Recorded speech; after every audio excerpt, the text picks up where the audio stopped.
So if someone is watching this and maybe they came into this video knowing that NVIDIA is an incredibly important company, but not fully understanding why or how it might affect their life, and they're now hopefully better understanding a big shift that we've gone through over the last few decades in computing, this very exciting, very sort of strange moment that we're in right now where we're sort of on the precipice of so many different things.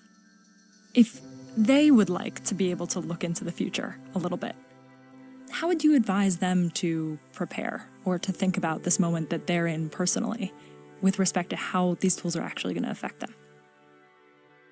Well, there are several ways to reason about the future that we're creating. One way to reason about it is suppose the work that you do continues to be important, but the effort by which you do it went from being a week long to almost instantaneous. That the effort of drudgery basically goes to zero. What is the implication of that? This is very similar to what would change if all of a sudden we had highways in this country, and that kind of happened. In the last industrial revolution, all of a sudden we have interstate highways, and when you have interstate highways, what happens? Well, suburbs start to be created, and all of a sudden,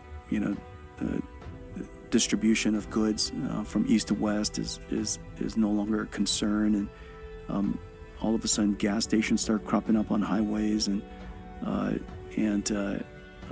fast food restaurants show up, and so on. Some motels show up because people traveling across the state, across the country, and just wanted to stay somewhere for a few hours or overnight, and so all of a sudden new economies and new capabilities, new economies. What would happen if video conference made it possible for us to see each other without having to travel anymore? All of a sudden, it's actually okay to work further away from home and from work and live further away. And so you ask yourself kind of these questions. What would happen if I have a software programmer with me all the time, and whatever it is I can dream up, the software programmer could write for me? What would that do? What would happen if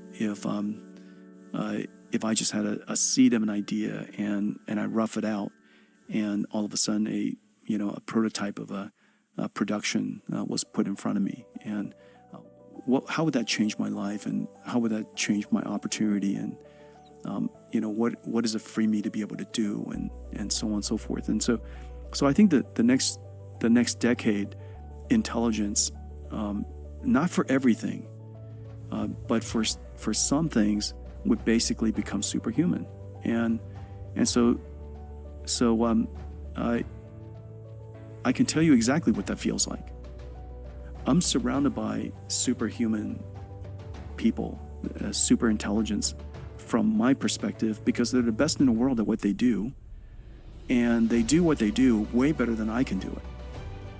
And I'm surrounded by thousands of them.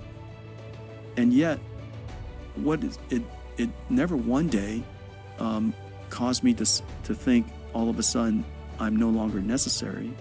It actually empowers me and gives me the confidence to go tackle more and more ambitious things.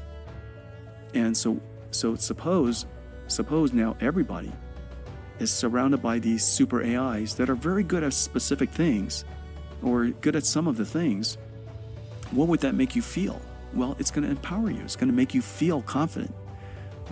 And I'm pretty sure you probably use ChatGPT and AI, and I feel more empowered today, more confident to learn something today. The knowledge of almost any particular field, the barriers to that understanding it has been reduced. I have a personal tutor with me all of the time, and so I think that feeling should be universal. And if there's one thing that I would encourage everybody to do, is to go get yourself an AI tutor right away. And that AI tutor could, of course, just teach you things, anything you like, help you program, help you write, help you analyze, help you think, help you reason.